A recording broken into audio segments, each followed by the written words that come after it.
All right, with that, we're going to move ahead to the last panel discussion for day 3 of Infocom.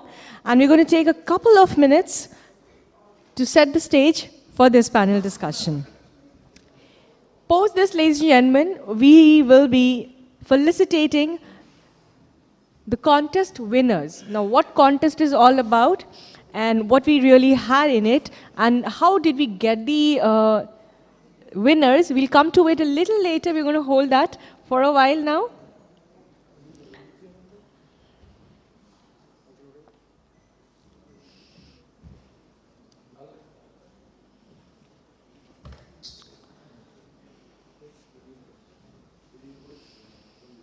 The last bit of this entire day is going to be the most interesting one. I know I'm using this word time and again interesting, especially for this sessions. It's only because it is interesting. And the last bit is going to be the most interesting one. Why do I say so?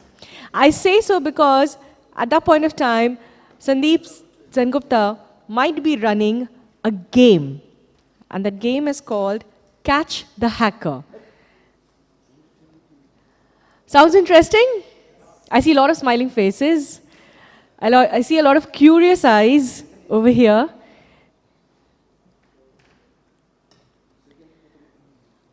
Or I think we are almost done.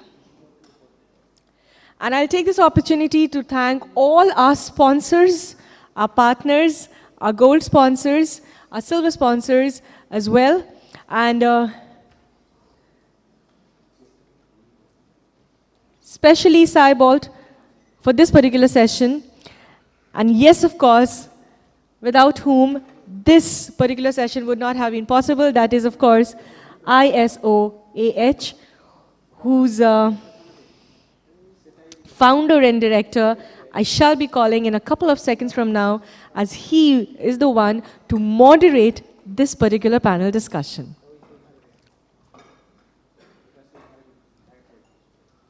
All right, I think we're almost done. So, ladies and gentlemen,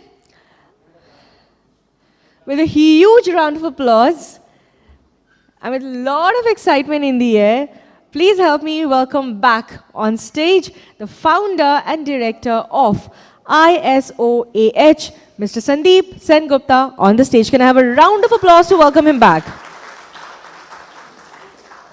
Pleasure. With such an esteemed panel this afternoon, please put up your hands together large and loud as I hereby now welcome our panelist, Mr. Sanjay Kumar Das, the Joint Secretary, Department of IT and E, Government of West Bengal. Thank you, sir, for joining us. Please also help me welcome Mr. H.K. Kusumakar, IPS, Additional Commissioner of Police, E-Government.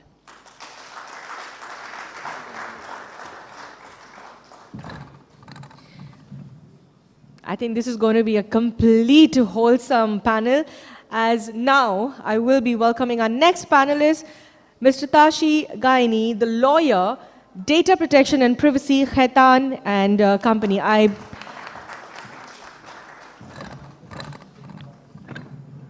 beg your pardon, ma'am. Please put up your hands together for Avelo Roy, the founder of Kolkata Ventures. Mr. Roy, thank you for joining us. All right, so what this panel is going to be all about? We are now going to deliberate on the future of cybercrime, privacy, legal, and forensics. Mr. Sengupta, no better person than you to moderate this particular session. Kindly take it forward. Good afternoon again. This session, you should thank me to get all these high-profile people out here. I have requesting them for quite some time so that I can get them over here. And how many of you want to ask questions after this session? I mean, at the end of this panel discussion. I'm sure that all of you have some questions to ask to them, because They are the people out here who really takes care of our cyber security need. We have already a pandemic, and in one of the previous session, I was talking about, are we looking for a digital pandemic? We have seen a medical pandemic, right? But digital pandemic, last time I saw in 2003, I was in New Zealand at that time, and our clients were like defense, bank, and December 2003, we had a attack called MS Blaster. I don't know how many of you have faced that attack, but the only way to stop that attack was to plug out from the internet. For 2 days, there was no solution, practically no solution. It was good for security people like us and for the companies like us because we got a lot of new clients. But for the entire world, it's a malware pandemic, and it was very dangerous. We are living in a very chaotic world, a world where inside the country we have Jamtara, outside the country we have cyber war. I call WWW as the Wild Wide Web. Has long stopped saying this World Wide Web. This session, I will ask the elite panelists what they contributing and what is their plan towards digital, you call it Digital India, I will call it a digital, cyber, secure, smart India. So if that is going to happen, what is the vision? And I will try to get the answer. If I miss out something, you can ask the question. We will have a 10 minutes question answer session at the end of this panel discussion. And I will keep it open so that you can ask whatever question you want. And I'm sure they will give the best answers possible. So I will start with Sanjay sir. You are one of the person who has brought a lot of change into being a part of the Cybersecurity Center of Excellence. You have taken a lot of initiatives which I definitely will discuss along this discussion. What do you see? Are we going for a digital pandemic? How soon is that coming? Sir, if you can throw some light to it. Thank you, everybody. Thank you, Sandeep. First of all, what I am saying right now might not be only attributed to the state that I represent, but that is, you can say, that applies to the entire world, because the world is right now within our hands. Considering what is my perception is not what I have seen. That I have seen that even after huge amount of efforts and ensuring that applications are end-to-end protected, secured, and safely hosted and accessed, I see and I have POC that they are bought and sold in the dark web, at the cost of $8. So this is what I see. Your question is a dated one, because that started long back. We are seeing the initial ruffles in the feathers are being watched. The first, you can say, drop of a stone in the serene water is what we see. The rivulets are just the beginning that we are thinking, but the entire roar is underneath it. So what I see is the tsunami is just at the corner, and we are not prepared. We are not ready to get prepared. That is what I see. Because we think security is somebody else's baby. It hasn't been given to me to just take care of. So that is what I see. Excellent. I think I see that mindset is the greatest impediment that I see. I will take a cue from Sanjay sir and I will go to Kusumakar sir. Sir, tsunami is coming. How prepared is the police department? I think tsunami has already come. Tsunami has come. Uh, First, the disclaimer, what you were saying that we are all high profile. If we are high profile, then we should have all the answers to all your questions. We don't have. So let's not call anyone high profile. At least this technology itself is humbling. In fact, all of us are fellow learners. I learned something from her, she will learn something from me, and vice versa, something like that. Coming to his question, I think whether we call it tsunami, in fact, the kind of people are getting cheated, it definitely it is tsunami. I think more than ever before, more people are getting cheated. Financial frauds are much more common. Every day some new form of crime is coming. When we cops or law enforcement get ready for one type of crime, something new comes up. So we somehow developed expertise to handle, let's say, identity theft, the standard which used to be the cybercrime of 5-6 years back. Those are no vanishing. In fact, Nigerians also vanishing from the scene. Now something else is coming. And we have never imagined that, extortion will be one of the most frequent crime. We never thought this way. And I know how criminals also think. They are definitely very smart people. And after this, now we are seeing online gambling. No, but there's a very thin, I think people are misusing this legal loophole. We all see the superstars, cricketers, they keep advertising Dream 11 and all kind of stuff. And she's a lawyer, she would tell better than me. They have got a court order in their favor that since it requires skill, it is not gambling, it's a skill based. So it doesn't fall under Gambling Act. But then there are hundreds of other gaming apps in the market. Many of them is actually real gambling. So, and the kind of people are getting used to, my always, I don't know whether any celebrity is here or not, I always keep appealing that better not promote digital game, rather why don't you promote the real game? I keep saying that. But then I don't have control on everything. And now this gaming thing, like gaming related fraud has become very, very common. And we think that only it's a big kind of 1 or 2 cases we get to know about, like that was in the e-nuggets.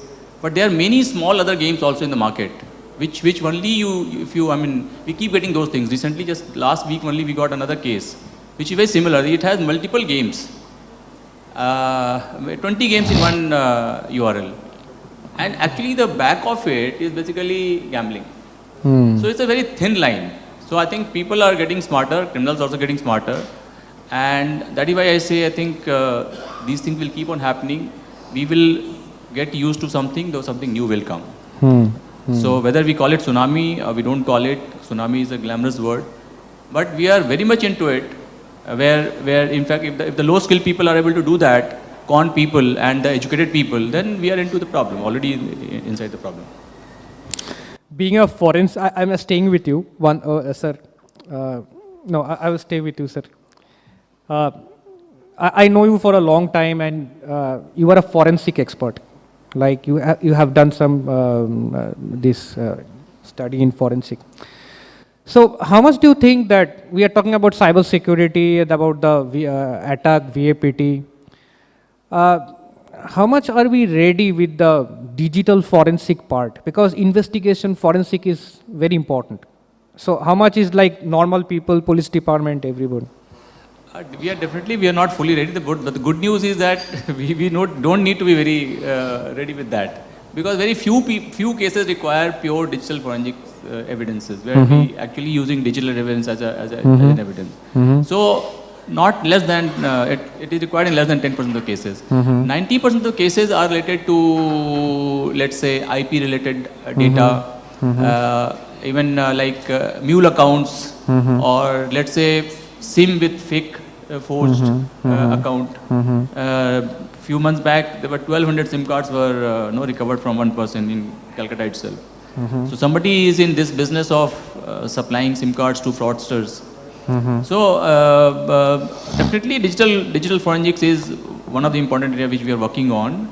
But then many other things which also is equally important from an investment point of view. And there were some dead ends, like sometimes we get problem in getting IP. Now every services is becoming IT services, IT based services. So we need that many nodal officers from where we'll get the IPs. So most time we don't know from where to get the IP. So we keep talking about ourselves. इसका बताओ यार nodal officer कौन है? This is the most common question we come across in our groups. इसका nodal officer कौन है? And how many nodal officers will remember? I mean, there may be thousands, maybe lakhs now. There are so many services these days. So digital forensics, yes, we are working on it, and of course this is a ongoing process. But we have to focus on other ideas also. Great, excellent. Tashi, next question comes to you. This new data protection bill, good or bad? So that's a very subjective question, I must say, as a lawyer. I always ask out of syllabus questions. So what is your comment on this? If good, why good? If bad, why bad? Just in a brief manner. Yeah. So it's been, I think, more than 4 years that India has been making efforts into framing its own dedicated data protection law.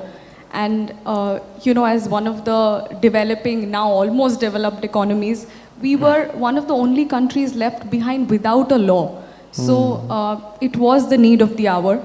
The bill that has now come is very crisp, very succinct, and very simple to understand.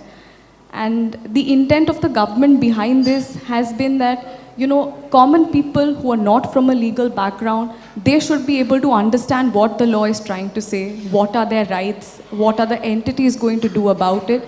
And that understanding has to percolate down to the rudimentary levels. So that, I think, is the intent. That is the good thing about the law. Of course, in, trying to make the law very simple and very easy to understand, there are certain nuances that obviously the government chose not to give at this stage. So there are specifics that are left to specific rule making, delegated legislation, and I think the law will mature over time, and then we will have more experiences to learn from. Just staying with you, one question I want to ask you. We had a very clear guidance about the sensitive data, PII, SPII. So the new data protection bill, I think, don't have much clear understanding of that. So how do you see that? So this is a first, actually. So when we talk about jurisdictions, like Europe, where there is GDPR, they also have a segregation. Till 2021, till last year also, our bill, the versions had segregation of personal data into sensitive personal data, into critical personal data. But this time that classification has been done away with. And this is majorly because sensitivity also is very contextual, it's very subjective. In one situation, I might consider that my financial information is very sensitive. In some other situation, I might think my gender or sexual orientation is very sensitive. So it kind of varies from case to case. And also, I think in the 2019 version, after the consultation and feedback was taken by the government, a lot of the industry associations, entities, they kind of voiced the concern that, you're asking us to separate personal, critical, sensitive. You're asking us to apply some different standards to all three. You're asking us to follow different kind of obligations for all three. So, at a preliminary stage like this, it is very important to just get the ball rolling with something simple and not have such a complex process in place. So I think that's why the segregation has been done away with. And I think it's a welcome move at this stage. At least for the corporate. At least for the corporates. But is it good for the individuals? Sorry, sir? Is it good for the individuals? So for individuals, if you look from an individual lens, maybe they will think that my financial information, and my mobile number and email address now will be dealt with in a similar manner. So at least from a protection sort of perspective, my data will be protected, all types of data now. You're right. I remember last year, there was a session and somebody said, it is completely okay to ask about the salary. Aunties can always come and ask your salary before marriage, right? That is not covered in data protection and privacy. So in India, we have a very strange understanding about privacy because right from our childhood, which is quite contrast to what happens abroad, our parents need to know what we are doing, right? That's completely no privacy. And we grow up with like that. And certainly we understand privacy is also important, but we don't have any culture for that, right? Okay, great. Avelo. We are slowly, over the last few sessions, we understood that cybersecurity is very important. You are the person who nurtures the startups, right? You are the specialist, you are the mentor. I want to know how many security startups, I know I am also a startup, but I can see, and there are 2-3 startups out there. So how many startups do you see coming up in Calcutta? Because we are talking about made in India, right? Make in India. So how much do you see the enthusiasm within the startups in putting a cybersecurity product in service? Sure. As entrepreneurs, we love problems. The darker the problem is, the more opportunity to solve it and to make money as a byproduct. So there are a lot of young people who are recognizing how much with digital India, crypto, and all of these things, as people are getting more and more into the digital space and living the digital life, there is going to be more and more vulnerabilities. And there is dependence on people when they get in trouble, like an ambulance. You would never keep an ambulance app on your phone. But when people are in trouble, the first thing they go is just dial or Google and they find that. So people are realizing that. So at least I know in Kolkata Ventures we have 3 cybersecurity startups that are there. And then there are many who write to me from different parts of Bengal, Orissa, Bihar. So in East India, there's quite a few. Because this is a region where manpower is less. And this service of cybersecurity requires a lot of manpower. So we are seeing a lot of them popping up, and not only popping up, they're making brilliant amounts of money. And now we think cybersecurity is more about, okay, somebody got hacked, there's a ransomware and things like that.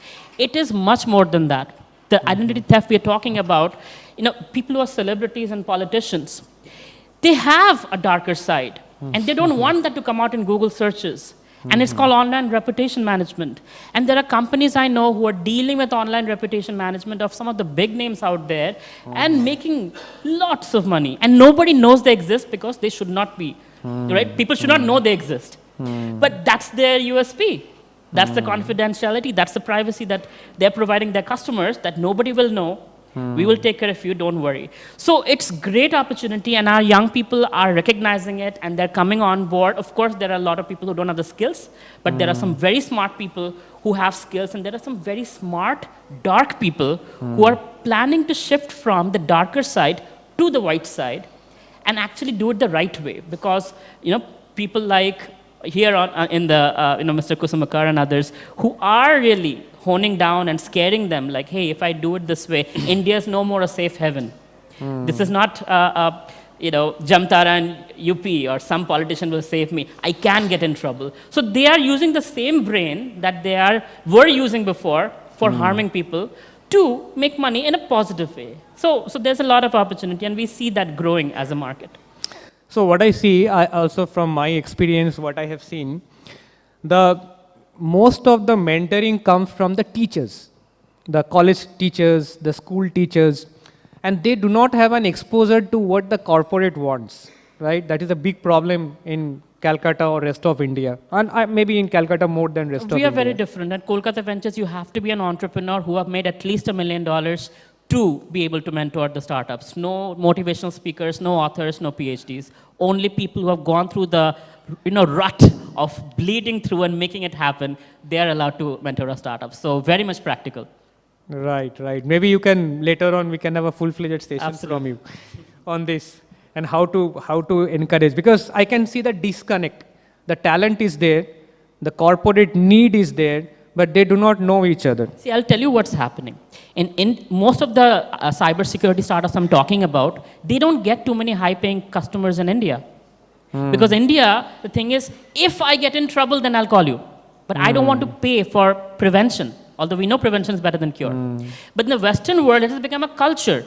So they are willing to pay for the prevention so they can save on the long term. So that's one of the things that people like yourself are doing very well, is educating the corporates that, hey, don't come when you're in trouble. Right. Have some policies in place, have some precautions in place, and that has to be done in a more mass scale. And the government should also play a big part in that marketing. So all the people, startups out here who has a big dream, he is the right person to come to after the panel discussion. He has all the money. Jokes apart, I mean, we did some hackathons. In fact, Infocom started the hackathon in 2013. When we first started hackathon, it was in this platform, Infocom. And since 2013, I think a lot of people are sitting over here. I think Abhirup was also a winner in that hackathon. A lot of people who are sitting out here have been winners of that hackathon. In fact, last time, police did a hackathon at Netaji Indoor, where we are trying to identify those people, those talent, who otherwise could have gone into that dark way, right? And bringing them back to the white hat path. Because they have the talent. If we create the platform, if we give them the acknowledgement, the credit, they will be motivated to come in the right way than going into the wrong way. It's economics. Wherever the money is, the sweetness is, they'll go there. More than money, hackers work for pride. Right too. Hackers, please support me for that. Because I am an ethical hacker, right? It's more about pride, more about recognition. And then, of course, money is important for all of us, right? Excellent. Now coming to Sanjay said again, we want to know, like, you have been the part of the Cybersecurity Center of Excellence. India needs 25 lakh cybersecurity professionals. That is what NASSCOM has declared. Surprisingly, the number of cybersecurity professionals every year decreasing, not increasing. That's very funny. Like every year, like Indian School of Ethical Hacking is teaching thousands of people. You are teaching thousands of people. Police is trying their best. Now everybody is creating hackers, right? But still, the skilled people in India is decreasing, not increasing, where the acute shortage is 25 lakhs. Sir, why is this happening and what is the vision ahead? First of all, thank you, Avelo. We are waiting after a long time. What Avelo said, I just can't, stop by not referring to Daag achhe hain. That is what he said. Okay. So, the issue is the quality of manpower is so great. 2 days back, 3.6 crore per year was the highest salary received by IIT Guwahati. Yesterday, IIT Kharagpur beat it. So, what did they get? A fellow got 4 crore per year. So, you understand the amount of talent that we have. Yesterday, Sundar Pichai said, wherever I go, I take India with me. So, the amount of talent is abnormally high. And it's like you drop a seed and a tree is there. That is the nature that this land produces, The issue is, whatever amount we are producing, they are going abroad or they are working abroad right now. That is work from home manner.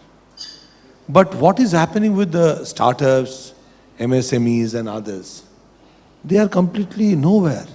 if this becomes a law, I hope someday it will, but I will actually tell every one of you to go back and read section 71 and 72, and you would understand that if we can actually, enforce 71 and 72, such type of laws could wait a little bit more.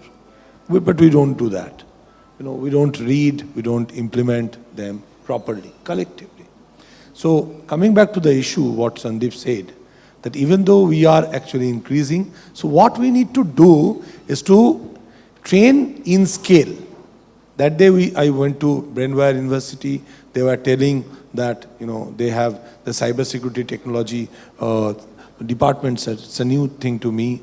So there's a new department in a university. But I told the teachers that don't get frightened.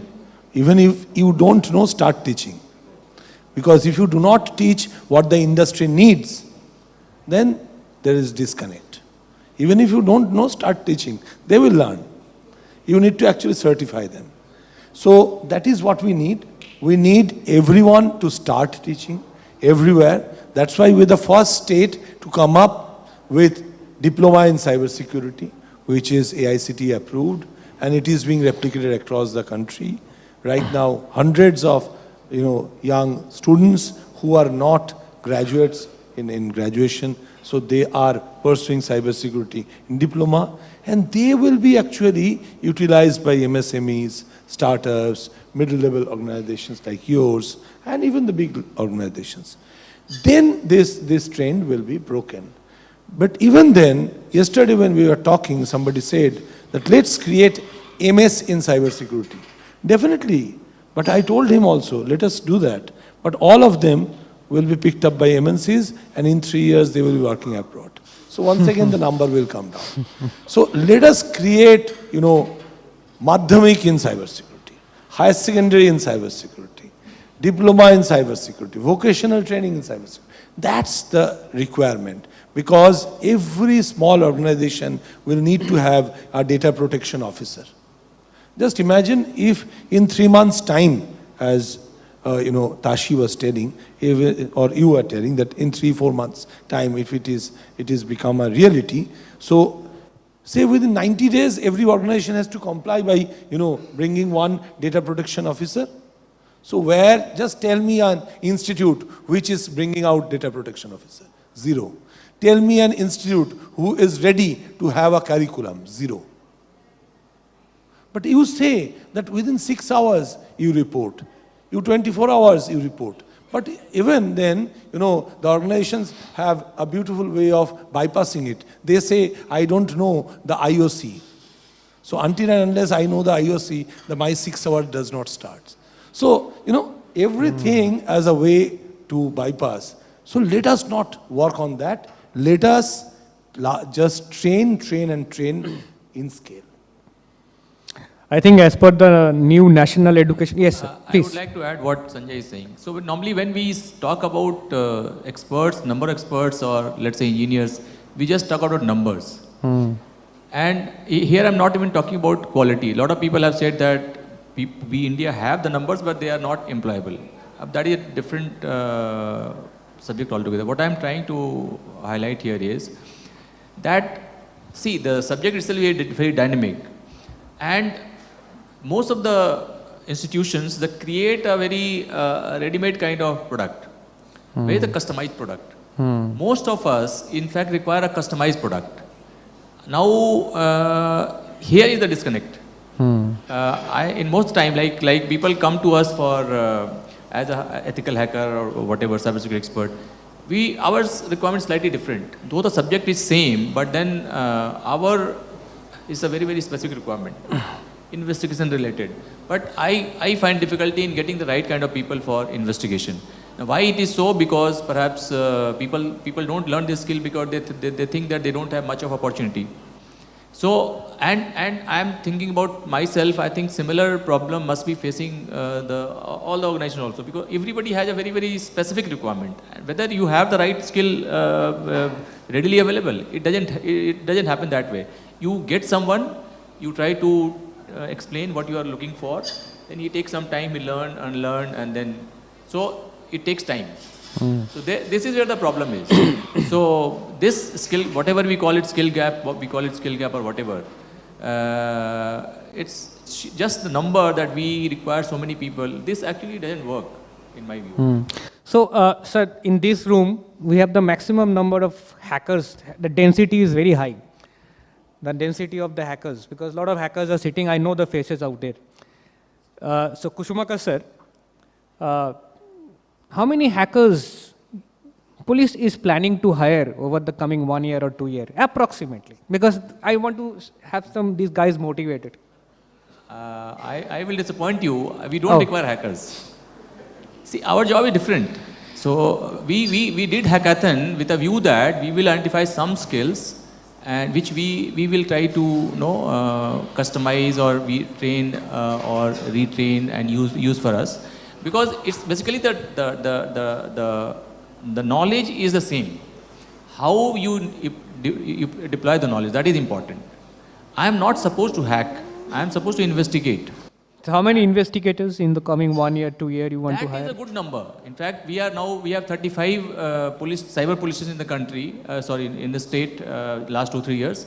We had one post, at least 35, so I'm giving you right number which is sanctioned. But if we get more people, we can actually go to the government with more sanction strength. We have got this contractual and it's in all the district, one cyber police station, we have got one expert. In CID or in Calcutta Police, we require many more people. But we are not getting the kind of people what we are looking for. Now, I don't blame any XYZ, because problem is that our requirement is very, very unique. And why the industry doesn't produce the skill which we are looking for? Because we are a very, very small consumer of this skill. So mostly what happens, like if you are going to produce a product, of course you'll produce a product which has a huge market. Otherwise, the break even will not come. So this is where the problem we are facing. And now what we do, we pick someone, we train them internally, and our best resources are people who have internally trained. But then it's a time-taking process. No, so, but all the hackers out here, please note, when you submit the CV to police, don't write the word hacker, write investigator. I hope I am right. Yeah, so I am looking for anybody who thinks, like say I'm giving open offer to anyone who understand how to investigate ransomware. Great. It's okay if you don't have complete solution, but then we can actually we develop a solution. But most time we don't have. And when you start talking about technology, when you deep dive into the subject, then you start feeling where the gap is. We have the huge number. India is producing, I know how many engineers we are producing in the country. In fact, the engineering has become synonymous with computer science. So potentially all engineers are potential cybersecurity expert, which can be employed by the industry. But it is not happening. Why? Because we are creating huge numbers. It has to be a little more than the number. It has to be specific skill-based number. So the one skill is ransomware. They study on ransomware. One of the skills you need is the study on ransomware. Yeah, ransomware. And anybody who understand the IP concept, how to identify IP, how to link with the perpetrators with the crime. So our whole job is identifying who has done it. And the beauty of internet is that it gives you a lot of anonymity. This is where the challenge is. And now added with this technology, we also have people who are forging documents and all these things. Now they have all the technology to remain anonymous, and it is a legitimate technology. So, but then not everybody is that smart. So, still the experts have a role to play. But we definitely need a very, very specific skill. If anybody has it, please come to me and we can talk. So I can see few smiles over here. I know who are the people smiling. And please, you can always come to him after this session. And I know there are 2-3 people out here who have some study on ransomware. So they can always come back and speak to sir. Tashi, coming to you. How much is the requirement of data privacy officer? So, if we specifically talk about data protection officers, this particular requirement is for entities which cross a certain threshold. So, they are called significant data fiduciaries. So, all significant data fiduciaries will have to appoint a data protection officer, publish their details on the website, consent, all of that. But when it comes to data fiduciaries, the regular data fiduciaries, there is also a requirement for someone who can address grievances. And that redressal will also have to be quick. Because in case within 7 days this redressal is not there, the data principal can then reach out to the data protection board and say that I have not received I've not received a response or received a dissatisfactory response. So I think the value of data protection officers or grievance officers or cybersecurity professionals is going to definitely thrive once. So the people out here, over here, they are more or less have a background of cybersecurity. All the people who are present in this room, do they have a chance? Definitely, definitely, sir. In fact, even when we talk about cybersecurity auditing, that is going to be such a thriving business because significant data fiduciaries will also have to appoint independent data auditors to evaluate their compliances. So, data protection officers, independent auditors, consent managers, all of these new businesses are going to flourish once the bill becomes a law. So even the people who are not lawyers can to have a chance. Definitely, definitely, sir. Good news for you people. Yeah. Okay, Avelo, coming to you. A very direct question. You give the money to people. I don't know, maybe.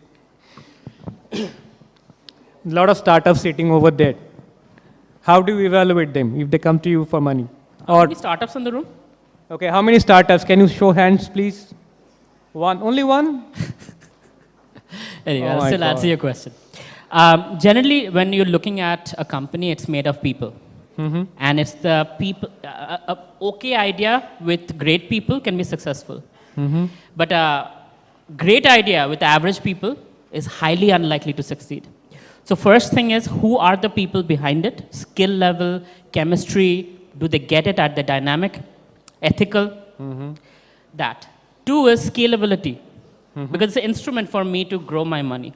So will I get my money 3x, 10x, 20x return on investment? The next 3 years, 4 years, is it going to be more problematic than it is now? So that means this product or service will grow massively. The scalability.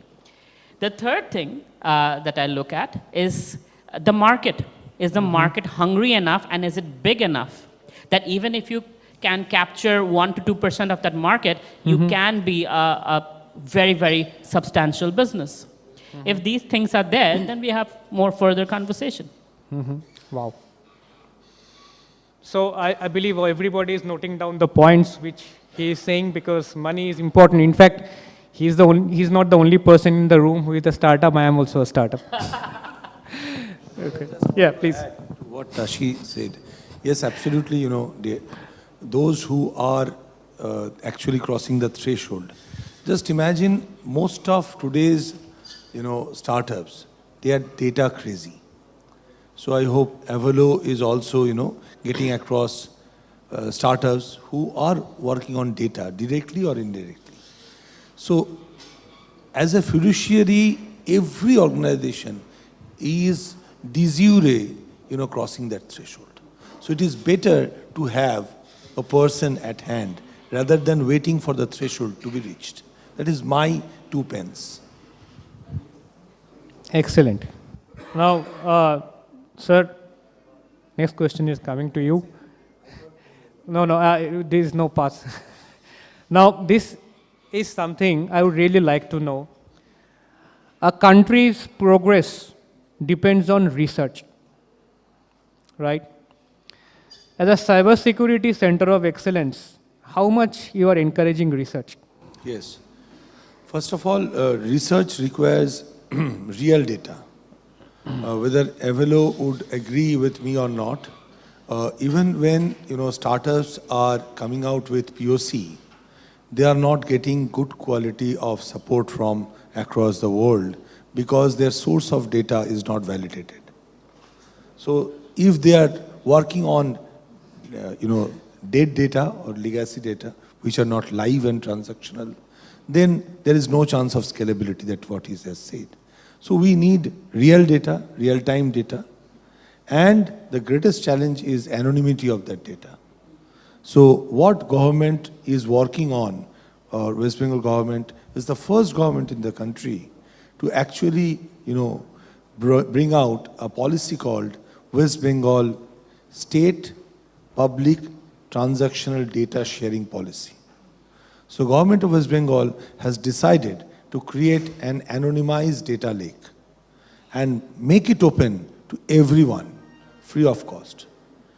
And that is happening because we have launched an anonymizer hackathon.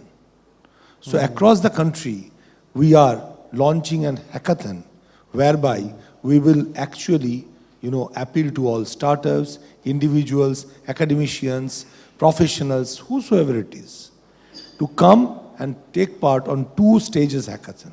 The first stage is Ideathon. That means, what will be the anonymizer? Will it be only an algorithm? Will it be a hybrid one?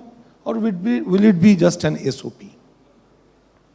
So once this Ideathon brings down or drills down to the real problem statements, on those problem statements, the hackathon will happen.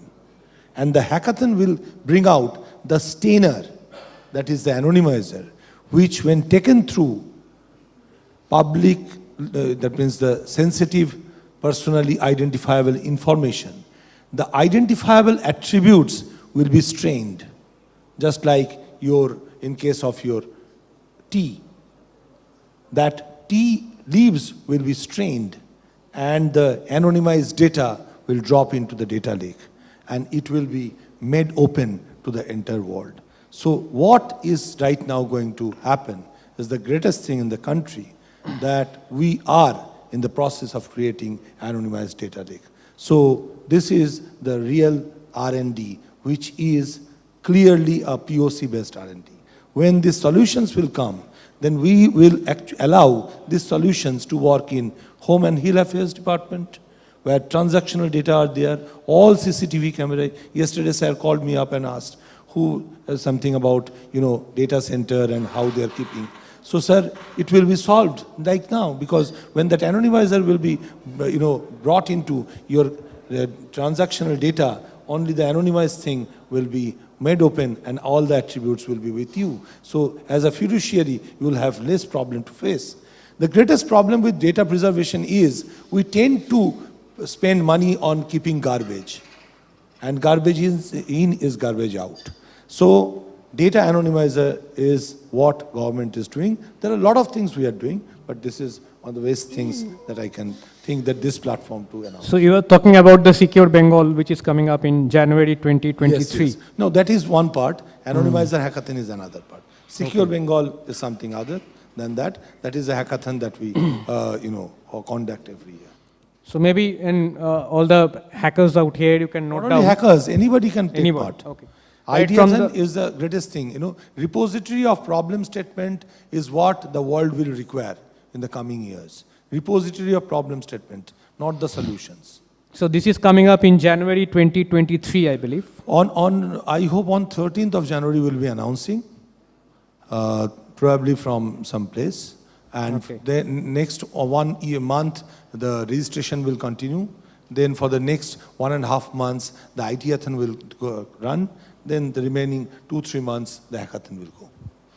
Okay, I think we have very short time left. I will come to Kusumakar sir. People are very confused. If there is a cyber fraud, be it corporate or individual, where they should go? They should go to the local police station, they should report on cybercrime.gov.in or to the cyber cell Al-Bazar. As I just announced, we have now one cyber police station in each of the police district.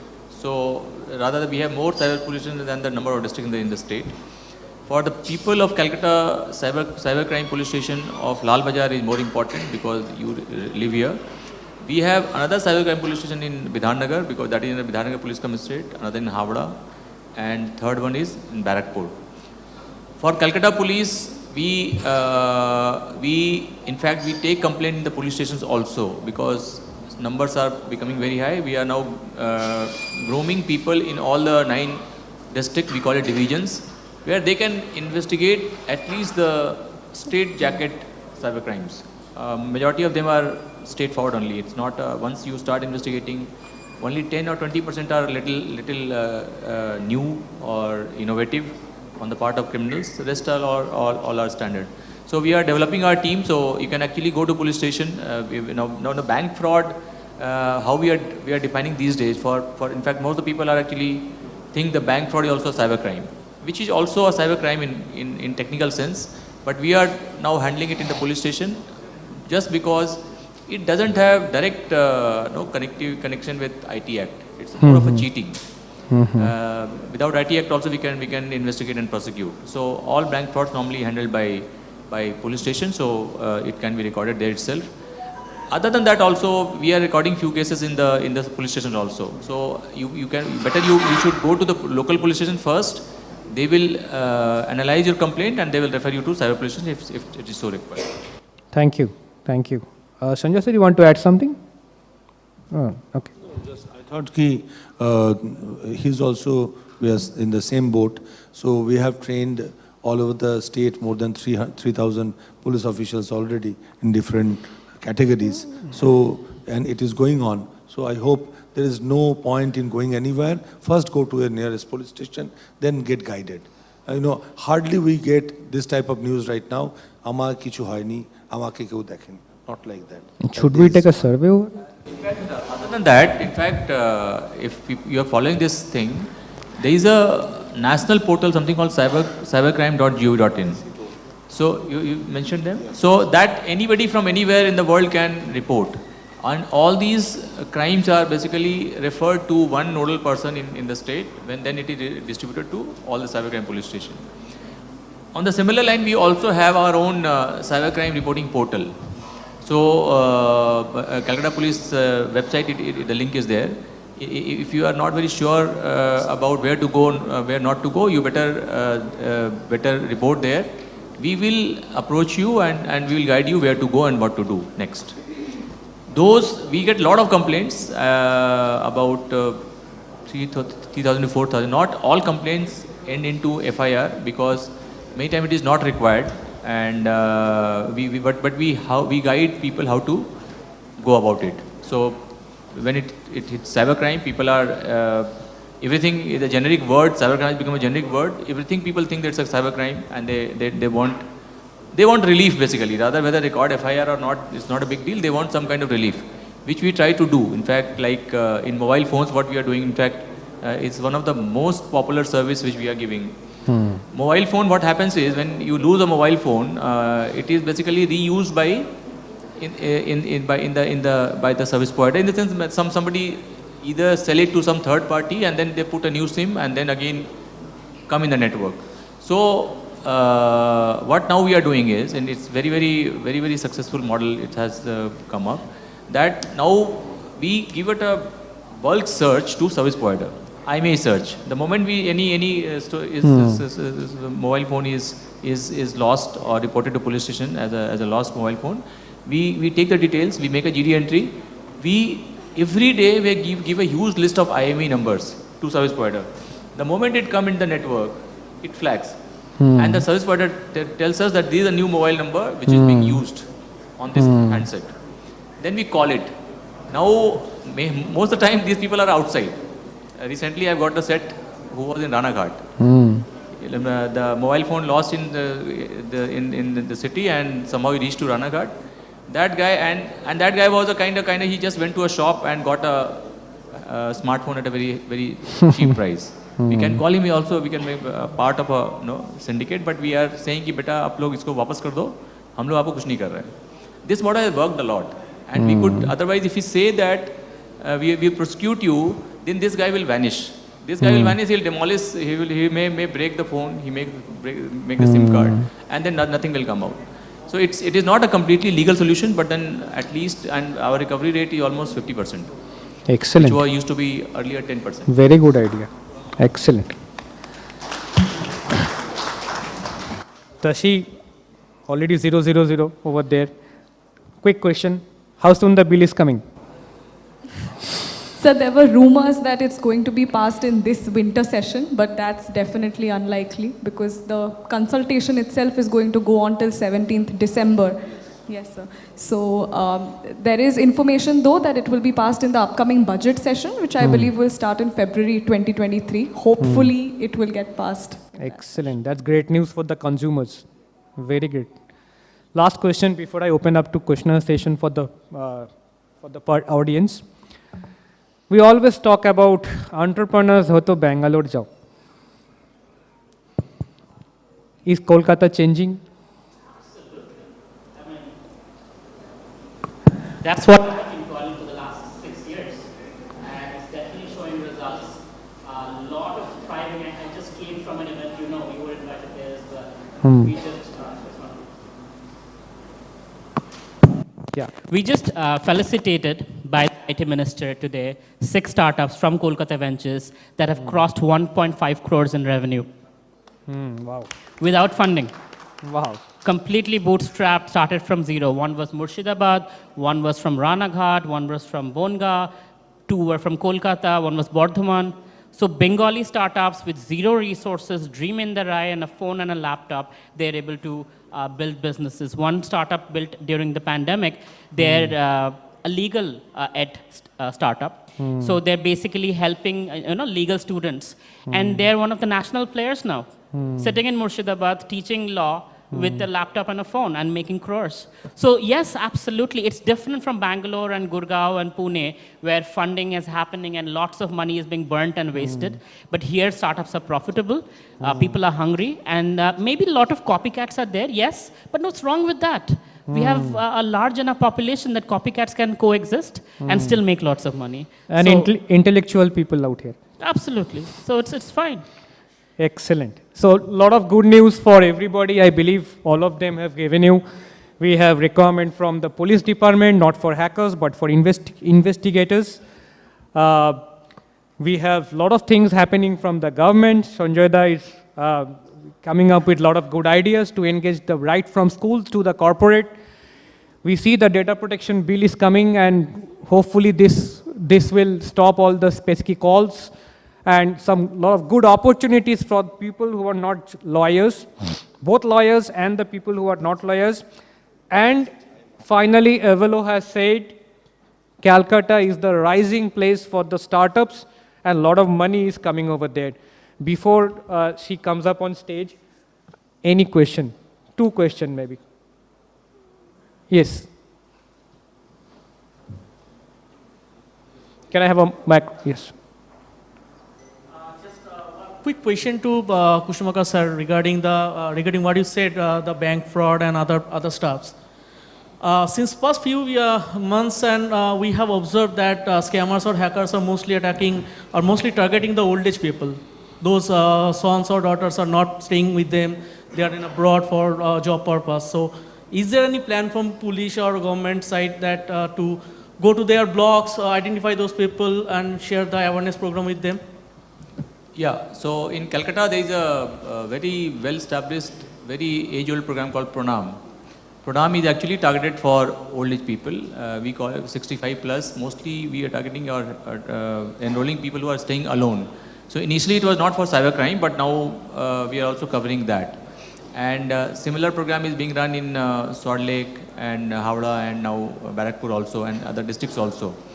Other than that, we're collaborating with CSCOE, and now we are trying to develop a kind of mobile cyber awareness van. In fact, they themselves have been doing a lot of workshops and quizzes in various events or melas, which was very, very well participated. But you're right, that is more, the youths are more hooked to those things. We need to focus on elderly. And elderly people, we are trying. I think that the children should also try to teach their parents and elderly people about this threat. In fact, there was data that one of the biggest user of Facebook is actually 45 plus people, because they have more spare time for spending on Facebook, and for them it's something new and that is why Facebook related fraud. Now same thing is extended about to the elderly people of bank fraud also. Like some people are staying alone, so somebody was saying me that they are easy to engage into a conversation because they are staying alone. They are ready to talk to anyone. Otherwise, the youngsters don't have time. They will just block the phone and disconnect the number. But this is not happening with the elderly. So we are trying that. We are working on that. But a lot more to be done. Thank you. I think second and last question from my. So I have a bit different question. After Data Privacy, Data Sovereignty Act was passed, after GDPR in the Europe or after CCN in some states in the US, you cannot really run mail campaigns. So what will happen to the marketers in India? Because all business, they take help of marketers. As Sandeep rightly said, privacy is no word in India. Even after having the phone number in DND, we still get calls. So how will the marketing industry look like once the Data Sovereignty Act and Data Protection Act is in place? Where will this industry go? What will happen to the employment this industry is generating? Sir, I will answer your question in two bits. Number one, if that entity is targeting children, then there is a blanket prohibition under the bill that you cannot be targeting children, you cannot be advertising or profiling children's data, because it's one of the vulnerable groups that's been identified under the bill. So that is one thing. Number two, when it comes to marketers or marketing agencies, the data that they will collect will possibly make them data processors, not data fiduciaries, in case they are sending advertisements on behalf of entities, other entities. So data processors have certain requirements, but not as stringent requirements as data fiduciaries. Maybe that's one way to look at it. But definitely the compliance burden will lie with the marketers as well. Thank you. I think we need to stop, otherwise Sylvie will hack me. So over to Sylvie. Thank you. Thank you so much, Sandeep, if I can actually rightfully call you so. Well, we have two important announcements to make. But before that, for this esteemed panel over here and such a deliberation right now, we are eager to show them our love and respect. And for that, ladies and gentlemen, please help me welcome on stage the DGM IT and CISO of ABP Private Limited, Mr. Abdul Rafi, to kindly step up on the stage to felicitate our honorable and respected panelists and our very, very loved moderator for the session. A huge round of applause, ladies and gentlemen, for Mr. Sandeep Sengupta. And Mr. Sengupta, I need to congratulate you because you brought in a lot of humor in this entire session. I'm sure you can do much, much better than that. Right, everyone? Thank you. Please put up your hands together as we felicitate Mr. Sanjay Kumar Das. A warmer applause, everyone. Come on. And for all those insights, please put up your hands together for Mr. H.K. Kusumakar. And to add in all the legal inputs over here, please give a warm applause for Ms. Tashi Gyanee. And the very informative bits, please put up your hands together as you felicitate Mr. Avelo Roy. I would now request the panel and the moderator to kindly step forward for a photo opportunity. For a photo session? Yep.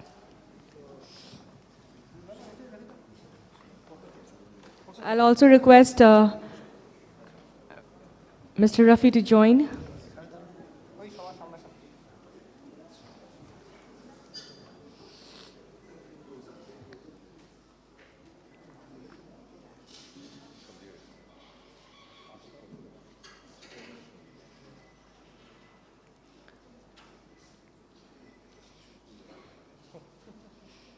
Thank you, gentlemen. Thank you, ma'am. Well, please do not leave. Please, please, please do not leave. Because if you leave now, you're actually going to miss. Yes, sir, please. No, I would still request Sandeep to kindly stay back because I will need you more now. So please do not leave as literally the heightened part of this entire day is about to be witnessed by all of you. As just some time back, Mr. Sengupta had already mentioned about a hackster competition. A hacking competition for students at large. So we have finally come down to the winners of this hacking competition. And now again, I would request Mr. Sandeep Sengupta to kindly join me on stage, along with Mr. Jyoti Prakash Mohapatra, AVP and Head of Infrastructure and Data Security, Cybolt. May I please request Mr. Sandeep Sengupta to kindly join me over here. I would also request Mr. Jyoti Prakash Mohapatra, AVP and Head of Infrastructure and Data Security, Cybolt. Thank you, sir, for joining us. I would now also request Mr. Abdul Rafi, the DGM, IT and CISO of ABP Private Limited, to kindly join us on stage. And for all those who are waiting for the names to be called out,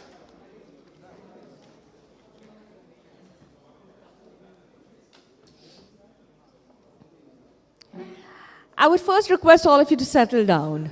Trust me, because I know the excitement is kind of pacing up. You really want to hear out who are actually the winners. And maybe, Sandeep, if you are willing and if you think it is the right thing, if the winners can actually speak a little about what actually was the reason about the winning this competition as well. Okay? All right, so I think we are almost done. Yeah, please. I think we are almost done. So ladies and gentlemen, hold on to your breath for a... Okay. Rafida, please. Hackathon, why the hackathon happened? Okay. Ideally, this should have been told by Rafida because this is not just my brainchild. Rafida has been the person who has given us all the support over the last 7 plus 2, 9 years, I believe. 10 years. So we have been running this hackathon for the last 10 years. And, you know, when I was running as a school, Indian School of Ethical Hacking, I saw there are a lot of talents out there, but there is no recognition. A talent without recognition can go to the wrong path. So when I spoke to Rafida, he said, let us have a hackathon and let us recognize these young talents. The first hackathon that happened in 2013, we had one guy who was from class 6, right? And now today he is working with Calcutta Police, I believe. Wow. So the people who have been recognized, I believe a lot of hackers are sitting over here, right? Abhirup is there. A lot of people are there who has been participating in these hackathons, and maybe on the first year, second year, they couldn't do much. But slowly they have understood what is required. And standing over there on this stage has given them a lot of recognition. People have known them. They have been approached with job, and they are all well placed. So these ethical hackers, these Infocom hacksters, these hacksters that we have, I don't know whether we could run that. Maybe later we can run that via video. So all these hackers who have participated, we have only chosen 6 people. But there are at least 50, 60, 70 people who has participated. And I told them today, this year, maybe you could not do much. You couldn't crack many levels. It's a freestyle level. We have given some vulnerable machines. We have told them, you get into this machine. Just like an auditor, just like a VAPT expert, it's the CTF, catch the flag. And more you can break into these machines, tomorrow you will be asked to work in companies, top level companies, as the cybersecurity expert. So some people have just started, some people already has become a pro. The people who have started will become a pro tomorrow. And there is a huge opportunity which already Kusumakar sir and Sanjay sir has discussed. We need 25 lakh cybersecurity professionals. We have only 2 lakh at this moment, and the number is coming down, not coming up. Because more people we are generating, they are going abroad. So India, the number is coming down, not up. So all the best with the winners, and people who didn't win are the winners for tomorrow.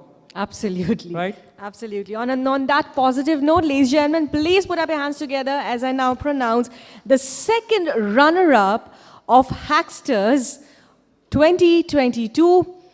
And this is none other than Proshonjit Kanti Paul. Can I please have him on stage?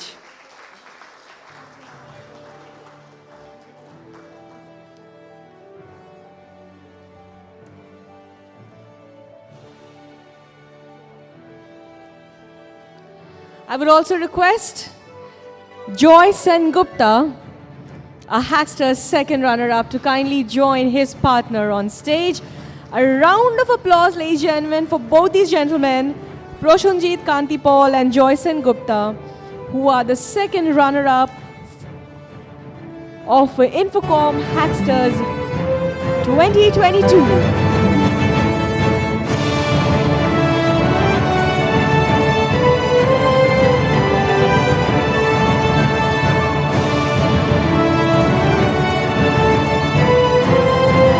Literally the people who are going to defend you throughout, the cyber security. So at least the applause can be much better for them, right? Congratulations.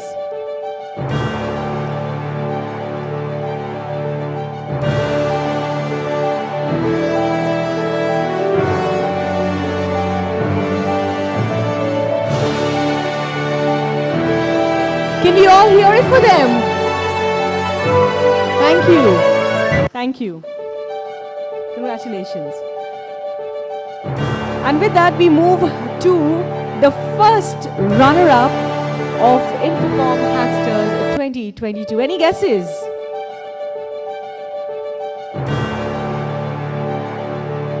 Done? Literally? सबकी दिल की धड़कनें ऐसे हो रही हैं. धक, धक, धक, धक. कोई नहीं, हम धड़कनें और बढ़ाते हैं. Taking up the first runner-up, please put up your hands together for Chaudhry Faisal Ahmed and his partner Raja Mazumdar, who could not join us unfortunately because he lives in Durgapur and it's quite a distance for him to travel. Make that large and loud, everyone. Let's hear it for Chaudhry Faisal Ahmed, our first runner-up of Infocom Hacksters 2022.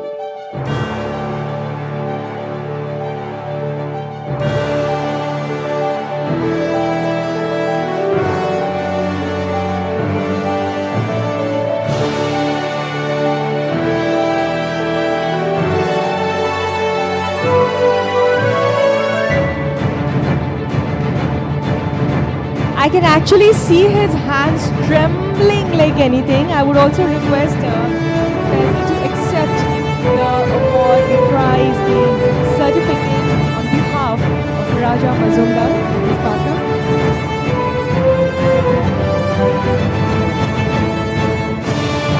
Alright, he's from Bardhaman.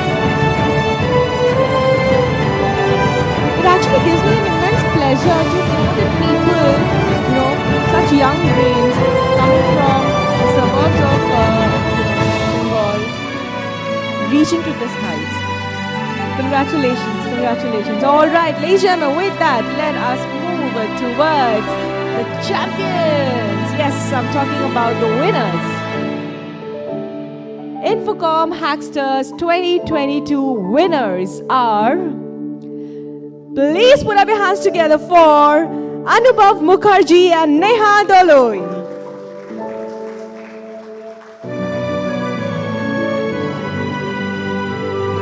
They are the champions. They are the winners. I'm sure they deserve a better applause.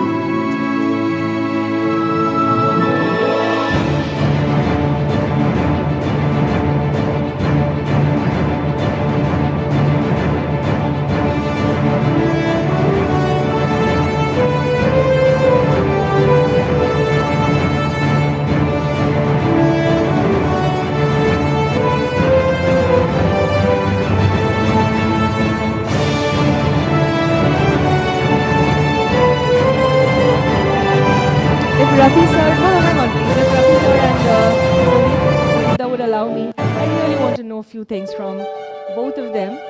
But before Neha, it is your turn to accept your certificate and your prize here. Can I hear it for Neha? Please, everyone.